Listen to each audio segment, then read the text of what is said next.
Thank you very much for your kind introduction. Thank you for being here. I am happy to be the inaugural 8:30 a.m. speaker at the Kellogg Faculty Research Conference. And given that I'm the first speaker, I'll stick to Tim's suggested format, no questions for the first 40 minutes or however long it takes me to get to my last slide. But if you really wish to ask a question, like do a special hands up, like twice or something, and then I'll call on you. All right, so this is a paper published in the Journal of Accounting Research. It's published with Sterling Huang at NYU Shanghai, Eva Sletton at Ohio State University, and Yanping Xu at Jinan University. And we had a prior paper that looked at a litigation setting where the litigation was not the main focus of the paper. But we realized that courts and judges have discretion while writing that paper. And that's what led to this effort that you see here. And the objective in this paper is to study the influence of social connections between managers and judges on the outcomes of securities class action litigation.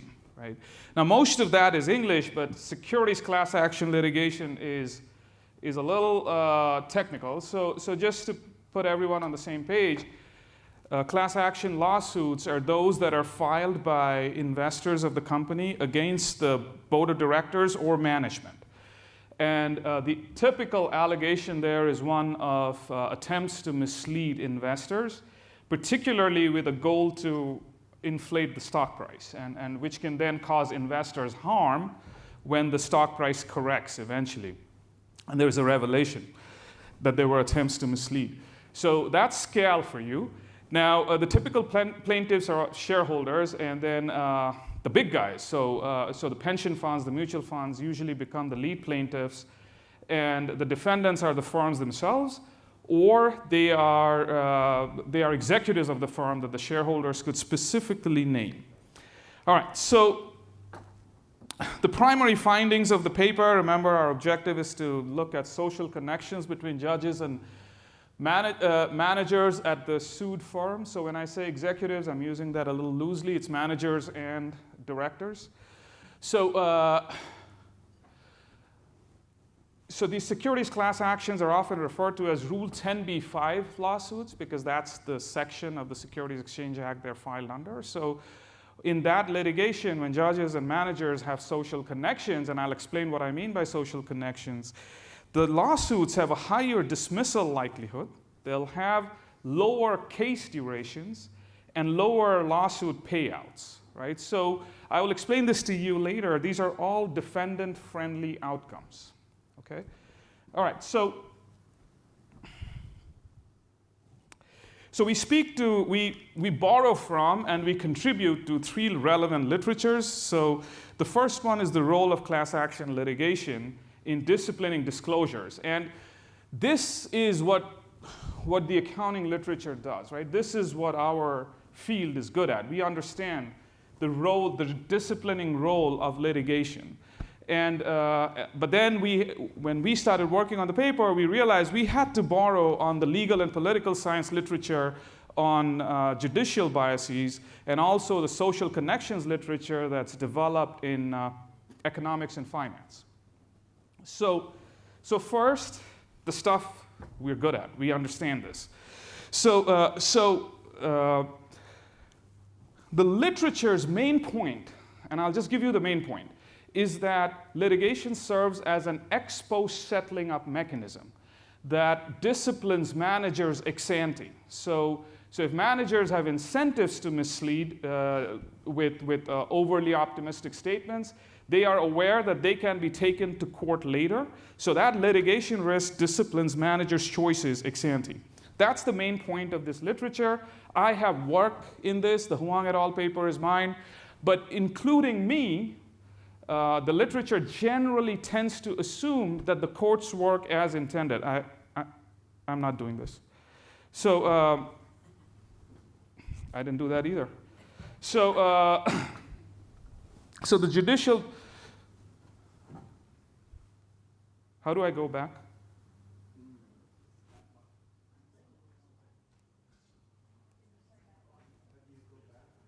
And I'm not advancing the slides either, so I don't know how this is happening. All right. So that gets added to my 45 minutes. So, so the recent papers have sort of opened the black box that the current literature has tried to treat litigation as, right? We assume, or we have assumed, that the litigation procedure works as intended. If managers are more likely to mislead upon detection, they're more likely to be sued and face worse outcomes in the courts. So now people have started looking more into that black box and opening it up with judicial political ideology as the first stop, which was also sort of the first step in the legal and political science literature. Okay, so now once we started thinking about that, this is where what are the other sources of judicial biases? The next literature we naturally went to was the judicial biases literature. And so there, we found that the code of conduct for judges is very explicit. It says you cannot let any source of bias, and social connections are mentioned explicitly, influence judicial outcomes. Right? That's the US Federal District Code of Conduct.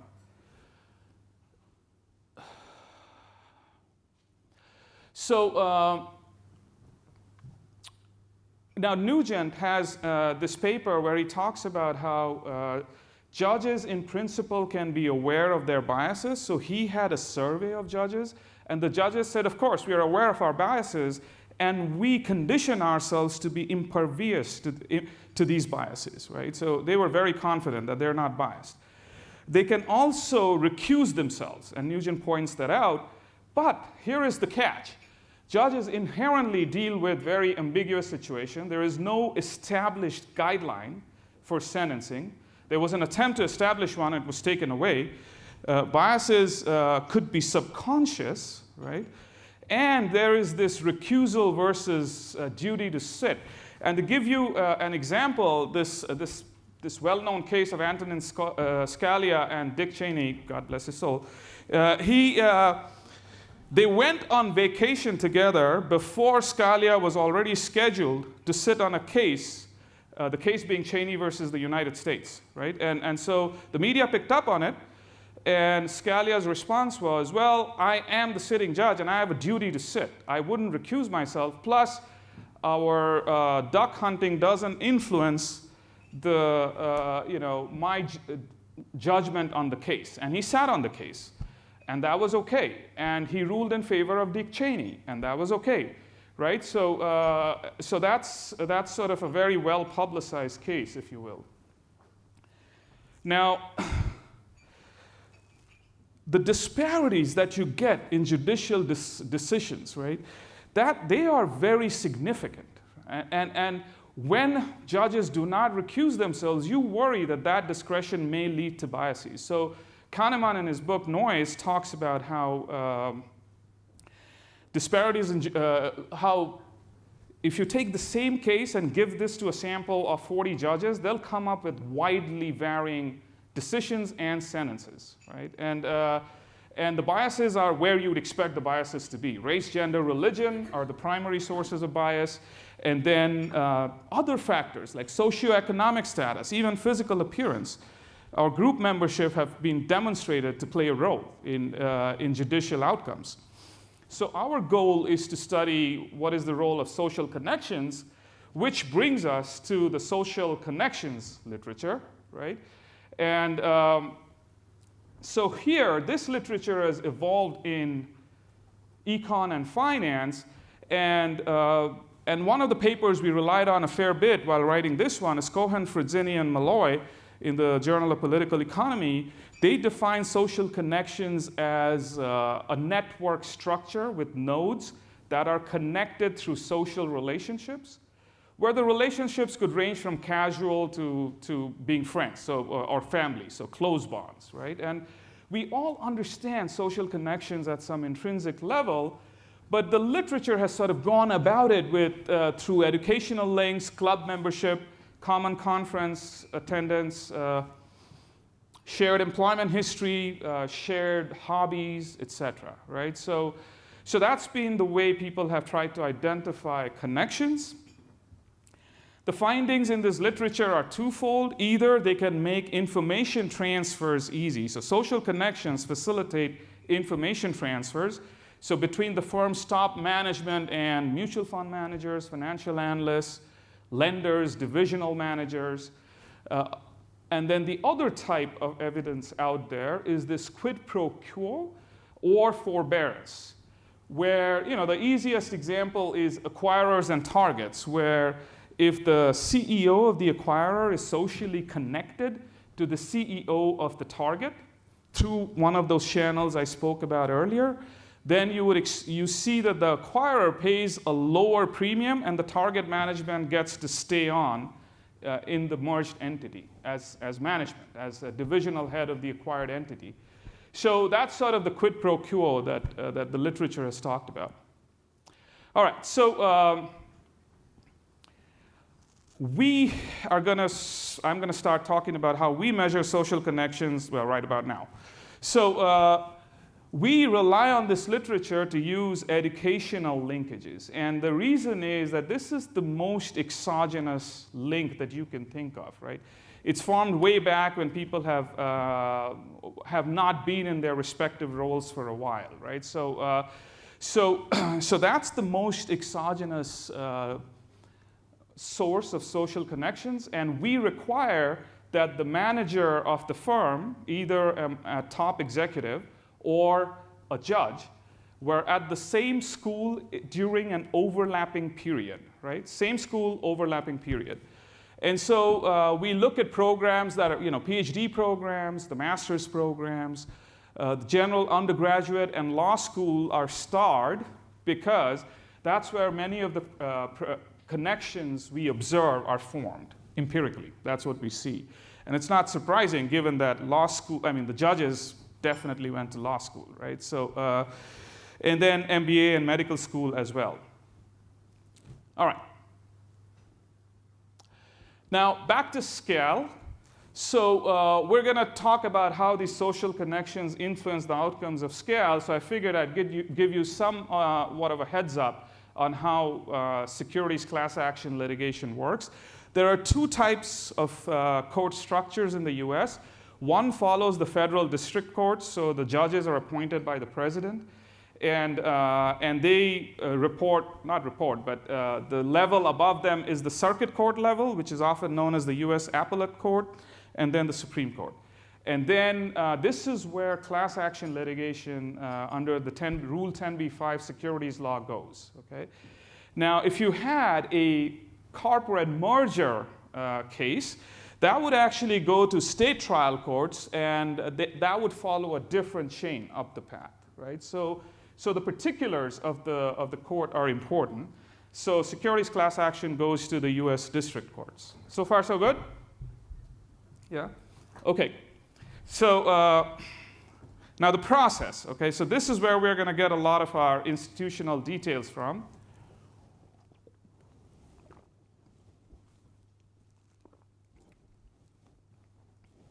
The process starts with a triggering event, something that draws shareholders' attention. And it is usually a conference call or an earnings announcement where the manager makes some disclosure and shareholders say, aha, you should have told us before, either that, or what you're saying now implies that you misled us before, right? And that leads to a negative stock price drop, which leads to the filing of a lawsuit, right? So that's the first two steps of any class action litigation. Now, oftentimes, the lawsuit is filed before the parties go looking for the class, if you will. So many times the identification of major plaintiffs and the appointment of legal counsel happens after the lawsuit is filed. Okay? Now, following the filing of the lawsuit, There may be multiple lawsuits filed in different states. They're all usually consolidated to the state of headquarters of the firm. Okay? And I'll explain why in a minute. So once you have the court identified, they appoint a judge. Okay? So that's when the judge is appointed.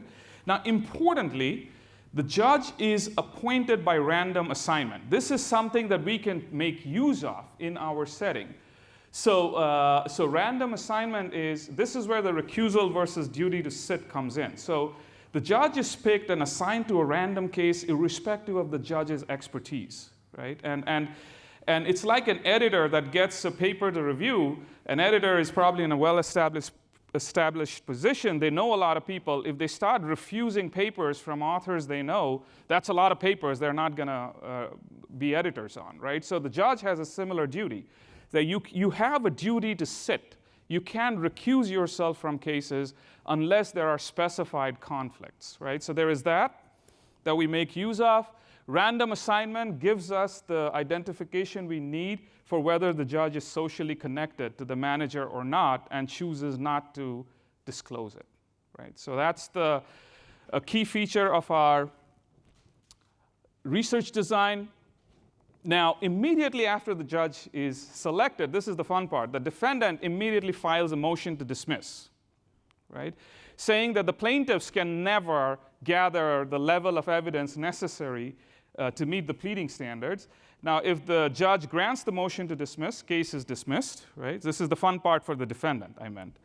Now, if the judge denies the motion to dismiss, the case goes into what is known as discovery, where the defendants then have the right to access the plaintiffs have the right to access the defending firm's documents to prove their case, as it were. So if discovery goes well, okay, then the class is certified. So discovery goes well for the plaintiffs and leads to evidence that meets standards of proof. The class is certified. If the class is certified, that is, a class of investors has suffered a common harm, that is established, then the case proceeds to settlement. Okay? If the discovery is unsuccessful, the case is dismissed again. Right? So dismissal is what the defendants want. It makes the process short. It makes the process less expensive. Right? And settlement, obviously, is what the plaintiffs want. It turns out nobody wants a trial. Okay?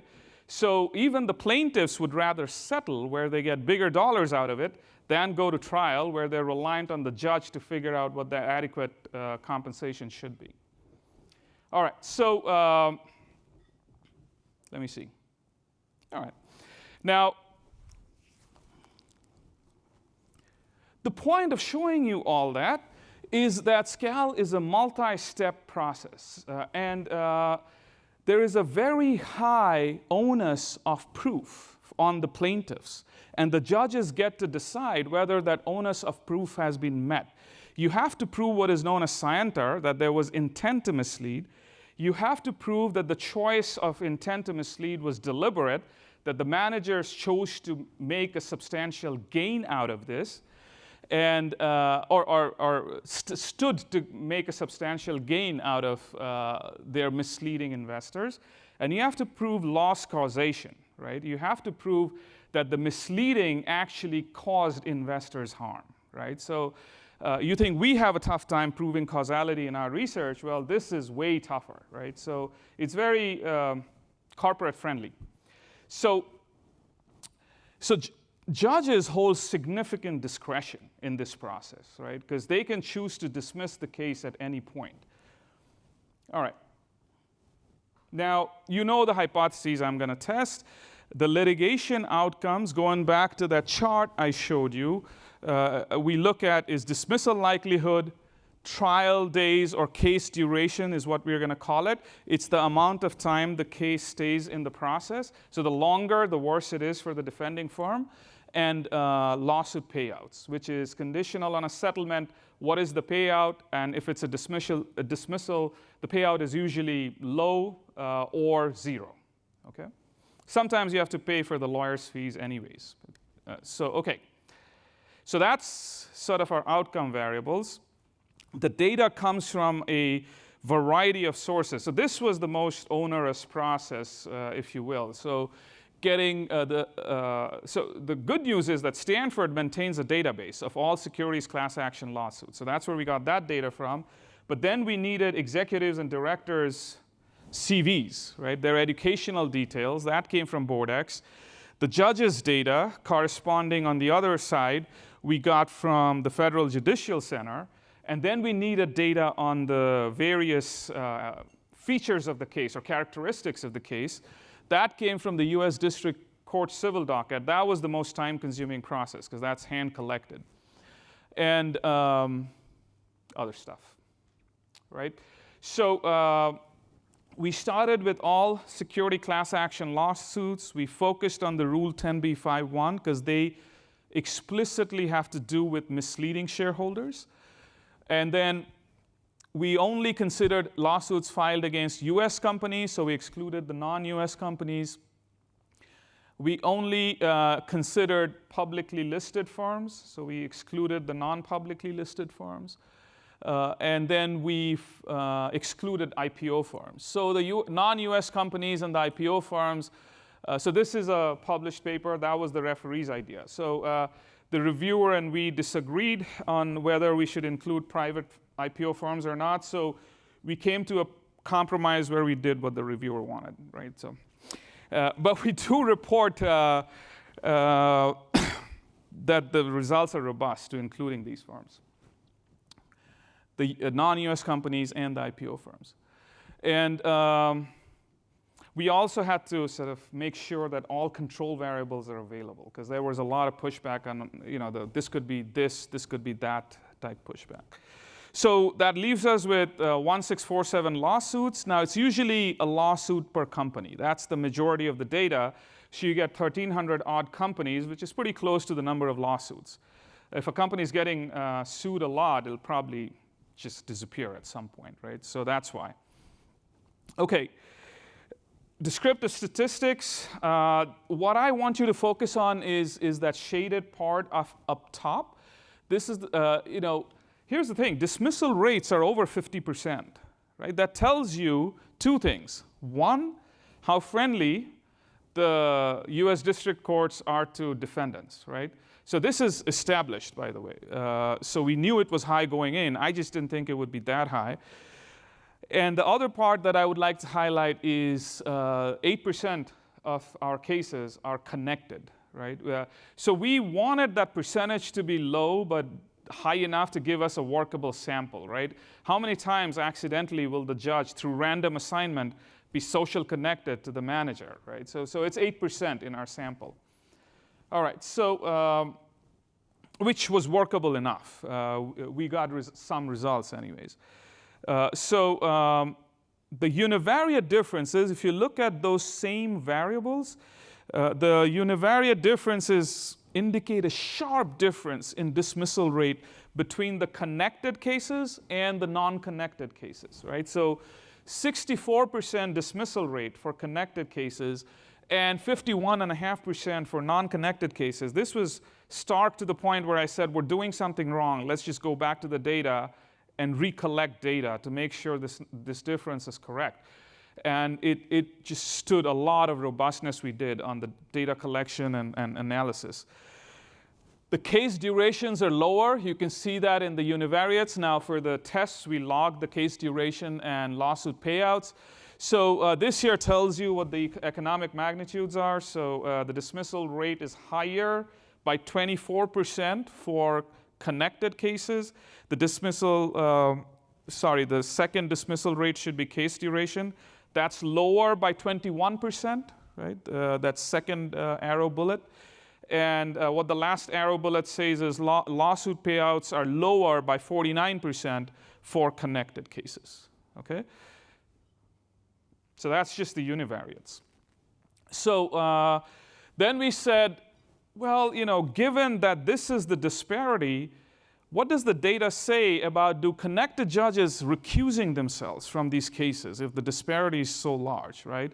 Alternatively, do connected judges' rulings get challenged more often? Do they get appealed more often? Do they get overturned more often? And we found zero evidence of that. And here is the data. So the recusal rate is 10 to 12%. So it's marginally higher for connected cases, but not statistically significantly higher, right? And the appeal rate actually is lower with connected judges. And part of the reason we attributed this to is we realized that you cannot appeal a securities class action litigation outcome based on the outcome, right? You can't appeal by saying we don't like the outcome. You can only appeal based on the procedure. So our ex post take on this was that the judges who hand out favorable rulings make sure that procedure was followed very carefully so they don't get challenged. So their appeal rates are actually lower. And then you could look at cases that were not appealed or remained dismissed after appeal, and that's an equally high percentage for connected and non-connected judges. So there is no apparent consequence for the judges' rulings. And our paper uses the final ruling judge, right? So judges upon appeal, and the judge could be reassigned. So we are careful about that. We use the ruling judge as a basis for measuring connections, but this is the data with the initial judge, just to give you an idea of how the process goes. All right, so then we asked whether judges' case distributions are different between connected and non-connected judges in terms of what is the percentage of scale cases, and they're not. They are very similar across connected and non-connected judges. Harvard is the problem, right? So that's where most of the connections come from. University of Minnesota is up there. That was surprising, along with Stanford. UCLA and UT Austin are in there too. Big undergraduate programs, by the way. So that raises the connection value. If you think about why Minnesota and UT Austin are up there, Harvard and Stanford, obviously, the law schools, and UCLA. Okay. Main result, multivariate. So one thing I should mention, well, you know what? Going back doesn't work so well. So let me keep going forward, and I'll show you the result in the multivariate. So we are using dismissal as our primary desirable outcome for defendants. And so we use the Logit and OLS models. The OLS models are useful because they give you the economic magnitude right away. And we can use a lot of fixed effects without sapping too much power. So connect is a variable if any executive or top executive or director went to the same educational institution as the presiding judge during an overlapping period, right? So that's the value of that variable. That's when that indicator variable turns on, right? So it's a 1-0.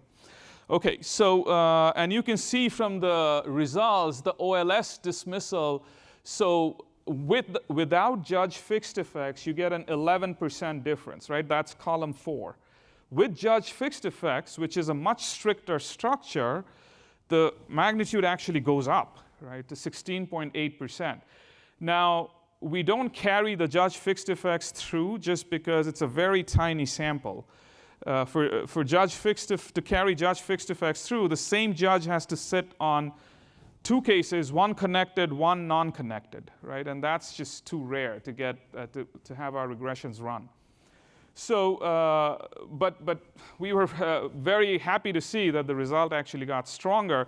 That 16.8 is bigger than the univariate difference, by the way, which was 12.6 percentage points.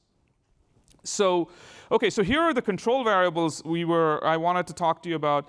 We control for class period and CAR. CAR is the return upon the filing of the lawsuit, right? So that's sort of an important variable to control for because the lawsuits themselves could be different.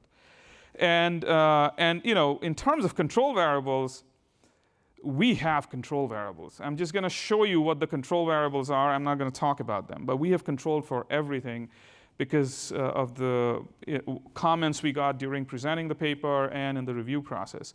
The fixed effect structure is something I would like to highlight. We have fixed effects for headquarters, for filing circuit, for the industry, for the year, and then in one specification for the judge. And these other controls, when we say yes, we're not kidding. These are case characteristics, right? And you can see that something, when the media is covering the lawsuit a lot, there is a lower likelihood of dismissal, right? So many of the control variables give you the signs you would expect, right? I'm not going to go through each one of them, but that's the general flavor. When it involves an SEC investigation, the dismissal rate is lower again, which was kind of interesting. This is stuff we put in at the request of the reviewer, and we kind of liked what came out of it.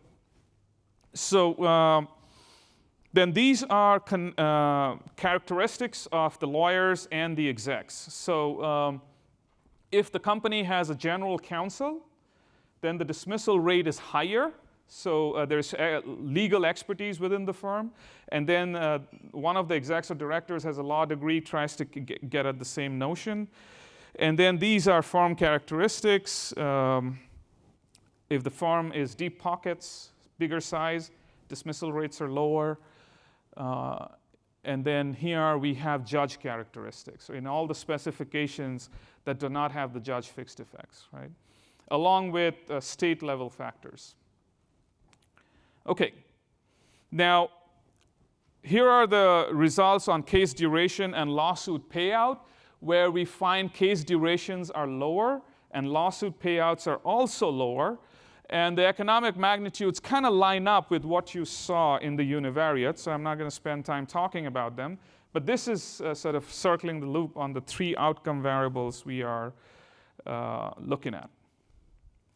All right, so then again, in presentations and in the review process, the question we faced was, how does the judge even know that this kid they were connected to back when they were in college is at the firm that's being sued, right? So the way we came up to address this question was, is the connected individual in the firm a named defendant on the lawsuit?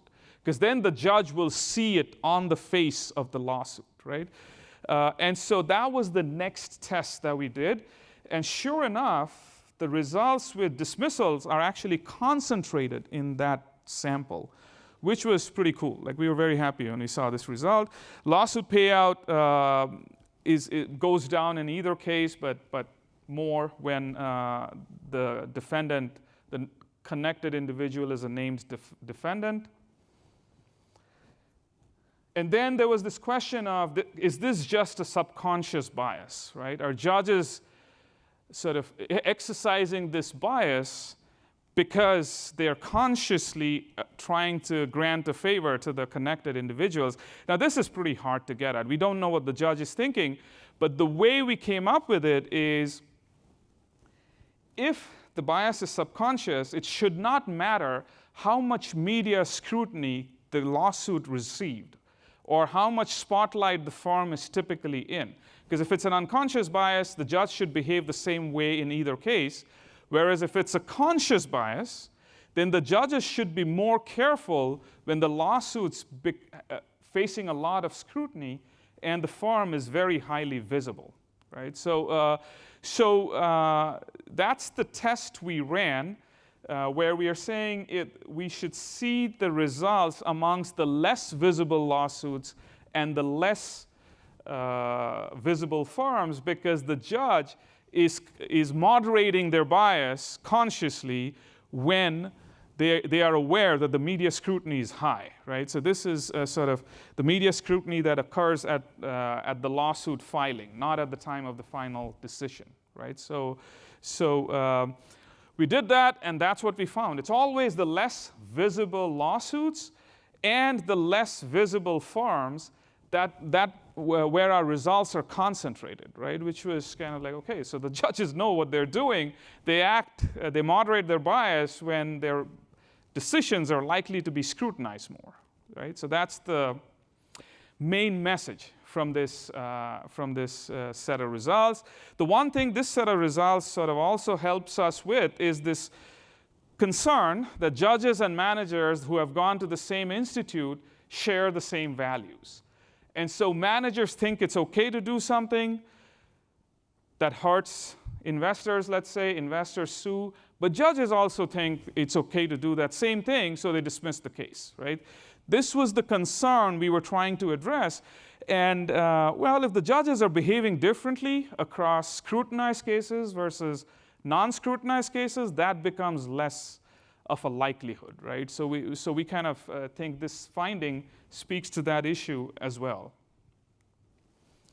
All right, then people asked us about what is the nature of the connection? What do you mean by a connection? So, and the backdrop for this question is largely this concept of homophily, right? So the concept of homophily says, if you and I have been to the same school, we share a kinship, even if we weren't there at the same time or we never met. When I learn that you are from my school, I develop a bond or a sympathy towards you. And there is evidence, not in an educational setting, but in other settings, of homophily, right? And the other end is a direct personal connection. We were friends. We knew each other when we were in school, right? So that's the spectrum. Again, we can't tell the spectrum, but we can vary the strength of the connection using some tools at our disposal, right? So one of the things we did, the first initial take on this was whether the judges and the managers who are connected went to a smaller program than a larger program, right? And we expect that a closer bond to develop when they were in a smaller program. Right? And we saw that result, that the dismissal rates are higher when the judge and the manager went to a smaller program. But on this issue, actually, this is my favorite test, where we looked at where our results are stronger and where our results are weaker. So these are not variables in the same regression. These are three separate regressions, right? I'm just doing this for ease of presentation. So what I did was, or what we did was, we said whether the connection was formed in the law school, which tends to be a very small school typically, even for Harvard relative to the other programs, plus overlapping year, right? So we required overlapping year and smaller programs, and the result is strongest then. Then we loosened it, and we said university plus overlapping year, and the result is there, but weaker. And then we said university and school, but we don't require the overlapping year, and the result goes away. So as you weaken the connection, we get weaker results, right? Which sort of says that pure homophily won't do it. You actually need a stronger connection than pure homophily. Now, this could be a form of stronger homophily or a direct personal connection. We just know we are increasing the likelihood of a direct personal connection as we go up, right, as empiricists. Okay. Caveats. Here are some things we cannot do. We cannot definitively draw any conclusion about whether the judicial system needs to change. That is not what this paper is about, right? So there are two issues why you shouldn't think of it that way. One, randomly, some judge and manager is going to get socially connected on a particular case. That doesn't take away from the benefits of random assignment, right? The judiciary or the judicial system has evolved to include random assignment over a long period of time, and it has its benefits. Now, the other thing is we don't know if the connected judges are too lenient or the non-connected judges are too harsh, right? So we can't tell which is which, but we do know there is a difference, right? We do know there is a difference, so we think that if social connections exist, they should be disclosed, which you will see on my conclusion slide. And we do not observe the benefits that the judges extract from this, right? That's the sort of the one caveat. Like, we don't see the quid pro quo. Why? What are the judges getting at? Is we can speculate, and we do so in the paper. And I'm happy to talk about that in the Q&A if you want. But we don't observe them, so it's not testable to us, right? It's the usual sort of benefits that come with being perceived as a good person or a person that helps out your friends, right? So that's sort of the benefits we have in mind. All right, now conclusions. Social connections between managers and judges influence litigation outcomes favorably for connected firms. That's the main message from this paper. And the strength of that relation increases in the likelihood that the judges and the managers actually made a direct personal connection, right? We cannot observe whether that happened, but the strength of the finding is increasing in the likelihood of that occurring. And there are some findings that suggest that the less visible firms experience or exhibit this phenomenon more. The less visible lawsuits exhibit this phenomenon more. And we think that indicates that it's a conscious bias and it's not driven by shared values. And it seems like disclosure seems prudent of a social connection, but if the judge were to withhold disclosure, it's much harder to track down, right? You'd have to do what we did, which was a pretty involved process, right? And no one's out there doing it. And judges are very strict about maintaining their independence. And although recently they had a setback where their financial holdings are now required to be disclosed, right? So if the judge is presiding on a sued firm and they own stock in that firm, they are required to disclose it. And we think social connections is even less transparent than financial holdings. So that should be something worth considering disclosing in terms of sort of regulatory implications. All right. Thank you so much for staying with me. It says I have 3 minutes left.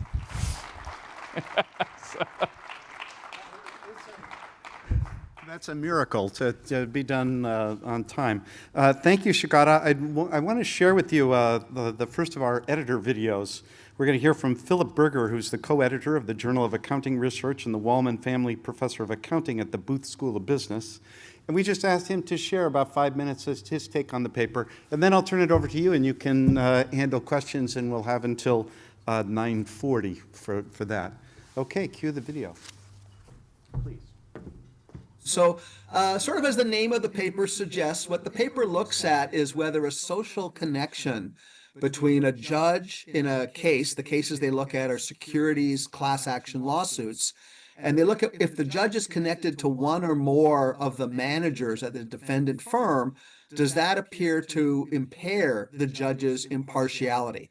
And the punchline finding is that the answer is yes. If the judge is socially connected to a defendant, it does seem to lead to a more favorable outcome from the trial. So either more likely to get dismissed, which is certainly one favorable possibility, but even when the case settles, and at some point I guess the judge is really not directly having as much involvement, even then the settlements are more favorable if the judge is connected to one or more of the defendant managers. More favorable meaning it happens faster and or it's for a lower monetary settlement. So that's the punchline finding, which I think is of importance on a first order level because this is a governance mechanism, a securities class action lawsuit. It's pretty important to various constituents such as shareholders that they be able to hold management accountable, especially if management may not be performing their duties as agents of the firm as they should. And so if the impartiality of the judge is impaired, this is a bit of a concern for that governance mechanism. And then beyond that sort of primary implication, the paper does, I think, a nice job of trying to do what it can to dive into why is it that the impartiality seems to be impaired if the judge is connected to someone who's a defendant. And they look at a couple of dimensions on this. So one dimension is they're comparing something called homophily, which is that just some kind of a shared connection that you and I have. It could be that we go to the same school. It could be that we share some kind of religious belief or school of thought. And they wonder whether their result is driven by homophily or if instead there has to be a direct personal connection between the judge and the defendant. So they do a few clever things there. One example would be they look, for example, at if you and I attended the same law school, but at non-overlapping time periods, we might share a school of thought and there might be some homophily driving the results. They don't find any evidence that that's the case. But instead, if you and I went to the same law school at the same time, and presumably may then have known each other and formed a direct connection, then the results are quite strong. So that's one thing they look into in terms of the why.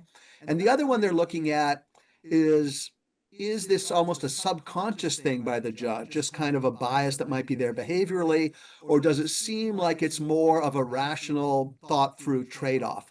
So to get at that, they try to form a bit of a cost-benefit framework, sort of a la the work of Becker on crime and punishment. And they measure various costs and benefits from the judge's perspective. So the benefits are thought to be higher if the judge seems to have a more direct connection, and the costs are thought to be lower if the firm facing the securities class action lawsuit has a lower profile in the media and in other forums that would be of concern to the judge.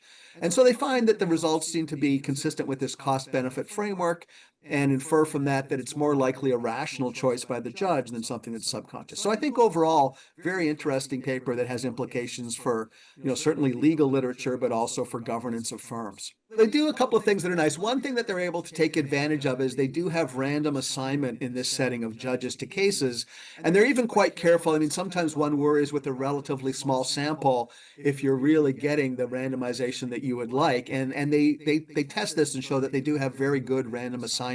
So that helps them to try to draw causal inference.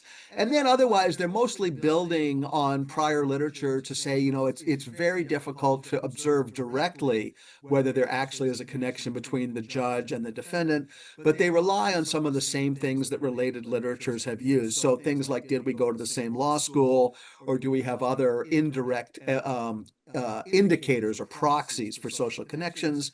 And prior related literatures have found these to be pretty powerful. So for example, people have looked at whether managers that have these types of connections with sell-side analysts, whether those analysts seem to be better informed about that manager's firm, and they find the answer is yes. So relying on that kind of prior literature, they use these proxies that I think are pretty reliable for the connections.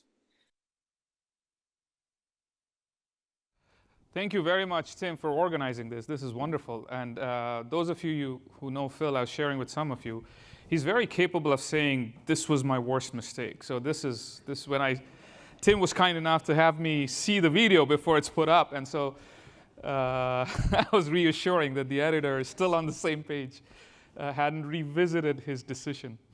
Questions? Yeah, Nico? Class action laws. Sorry.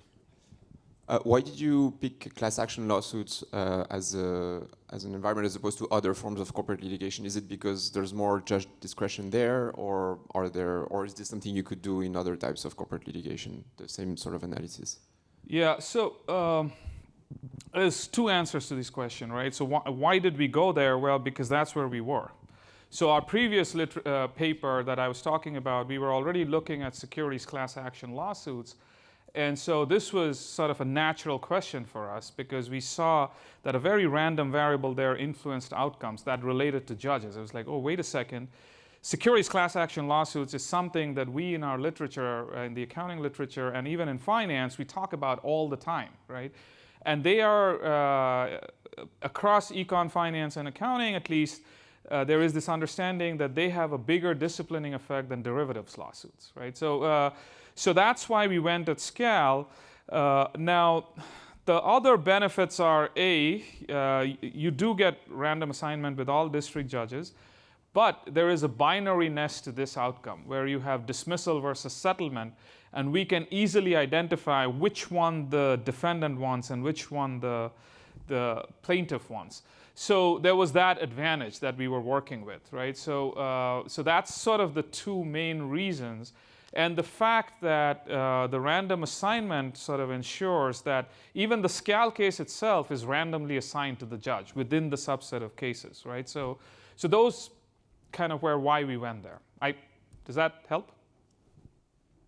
Yeah. I guess I was just building on Nico's point. I was thinking that bankruptcy could be another setting where you have this random assignment, and I don't know if people have looked at this type of personal connection in that setting. They haven't looked at this, at least not at the time we were writing the paper, but bankruptcy, there's other evidence like court efficiency, case backlog, and so court characteristics and judge experience. So bankruptcy cases go to state court. It's not federal district court, so you lose the random assignment, right? So judges who are appointed tend to be state courts will compromise on whether the judges has expertise or not. So bankruptcy courts develop in bankruptcy courts. judges develop a reputation for being defendant-friendly or plaintiff-friendly. So, so that's why we thought about it, actually, because that's the other type of literature that's out there. But we stayed away from it eventually because there was a lot of effort directed to building the robustness of this one, right? So, and then we decided to focus here. Yes, yeah, please, Mark. I may have misread one of your tables, but it looked like you also might have looked at connections with the attorneys. Was that one of the lines in your... Yes, good catch. I whizzed through that slide, but yeah, we did. What was your question? Sorry. Well, it went so quickly I didn't even look at what the results were. Were there also effects for connections with the attorney? And well, tell me if you want to see the result, but here's the result. Yeah. So what we found was if the defendant attorney has a connection with the judge, there is, and defined the same way, educational linkages, then there is no significant effect on case outcome. But if the plaintiff attorney has a connection with the judge, then the case outcomes are worse. That seems almost like, as important. Right. So the one reason that we stayed away from it was lawyer data is much harder. Often a case involves a bunch of lawyers, so we just did any lawyer, right? So, but there'll be lawyers, law firms that you have to consider. The other reason is lawyers are often selected to know the judge, right? So you don't actually know if the non-connected defendant lawyer might be connected along some other dimension. So you lose that exogeneity. That was sort of the primary. Cool paper, thank you. Thank you. Can I ask this a similar question on randomized assignment?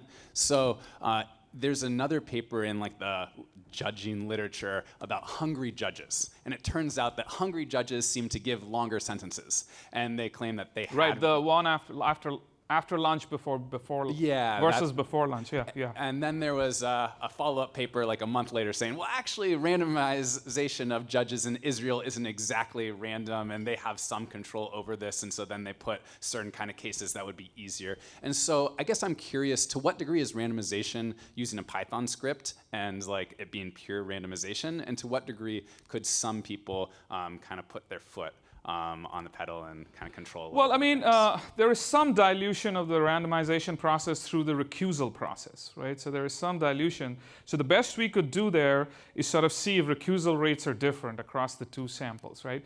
Now, in the US, randomization is a big deal because there have been multiple debates about it, and people have returned to randomization. So, so one particular case was that one that had to do with patent courts.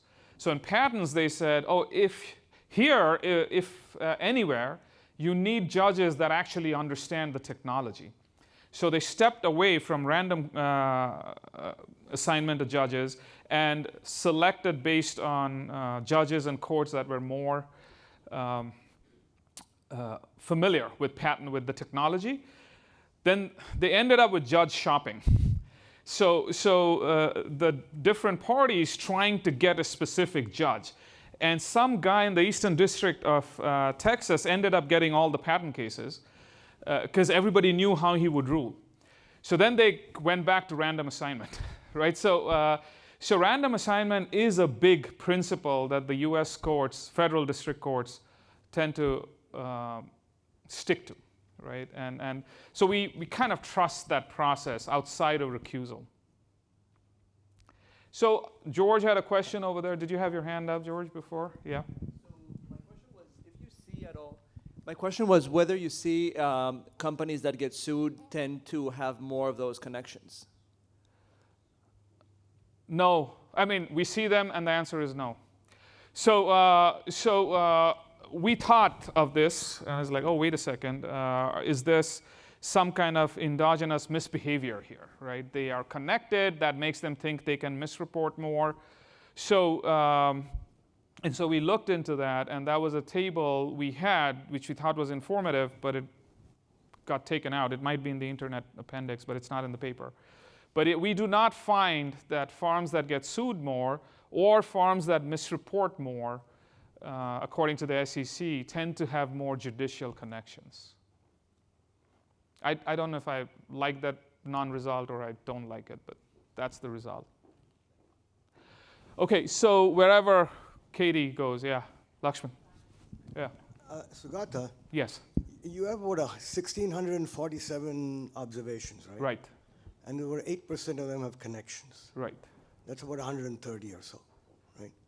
Right. When you get down to the level where you're looking at connections where someone went to the same school, Yeah. right? I mean, you're talking about maybe 5, 6. So how do you get these effects? Well, I mean, we get them, Lakshman. I'm They're sure there. you do. So I don't know about. So here's the thing. Wait, did you have more to say? No, Sorry. no, no. So I mean, the paper is great. That's not the issue. I was just surprised statistically, when you get down to at the top level, 130 or so is fine. But once you keep cutting down to those direct connections, you're talking about very small samples. And I'm just wondering what kind of an effect size you could have. I mean, statistically, you're showing it. I'm just surprised, that's all. No, so what you haven't seen are the other results where we had suggestions for finer and finer partitions, where we had to say to the reviewer, look, get real. Like we don't have that. So you make an absolutely valid point, one we struggled with, right? So, and so there is the question of also overinterpretation. Are we overinterpreting our results from too small a sample? Which is why we had to do a lot of the robustness tests, right? Show us it's not this, show us it's not that. So the way I would sort of respond to you is, yes, I would like to caveat with the small sample sort of possibility, but that's why you did a lot of robustness to the extent possible. Now, I used to know what the cut was across those various partitions that you're specifically talking about. I don't remember them right now. It wasn't 5 connections or 5 lawsuits. It was more than that.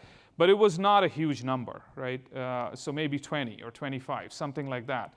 But that's the kind of numbers we are working with at the tightest connection, right? Because remember, the law school and overlapping year is where most of our connections come from. Right? So we actually get, maybe it was even more than 25, right? So that's where we have most of our sample. And then we actually require overlapping year to make it a connection. We expanded our sample to say non-overlapping year and same university but not school. And so the sample got bigger when we did that of connected judges and managers, and the results got weaker. So the results go the opposite way when we increase the sample size, and more consistent with this idea that the stronger the connection, the stronger the result, right? So that's also given us some level of reassurance that what we are finding is valid and probably generalizable to some extent. I have a question. So, like you mentioned, like sometimes these plaintiffs are like big financial investment firms or hedge funds. What about the connection between them and the judges? Is it a similar results, or can you look at your data? Can you look at that connection, see like how would that play a role? We could, we didn't. So that came up at some point. Look at the plaintiffs, and now. There is a variety of plaintiffs. Right? There's going to be 5 lead plaintiffs, for instance. I mean, I wish I could answer your question better. The short answer is we didn't, right? So, but the question is valid. Like, it's something we could have done. We were very focused on, at the time, the Wall Street Journal was running a series of articles on how judges can be biased. And the focus was financial holdings. So we focused on the judges and the managers, because that's where the spotlight was, right? But it's a good point. We could look at we could have looked at the plaintiffs. I don't know what we would have found, right? So, but I'd have to leave it there. I had just one more, okay. Okay, so maybe this is a good one. I was wondering if you thought about any follow-up in terms of engaging with the legal community, or like at Pritzker, like just to see how they react, or if you've already done that, do they just say like this is just part of the process, like the numbers are really small, or have you thought about any follow-up or engaging with the legal community with these results? I've thought about it. So you know, if you, by the way, like we read the literature very carefully when we were writing this paper because it was just endogenous. It was fascinating.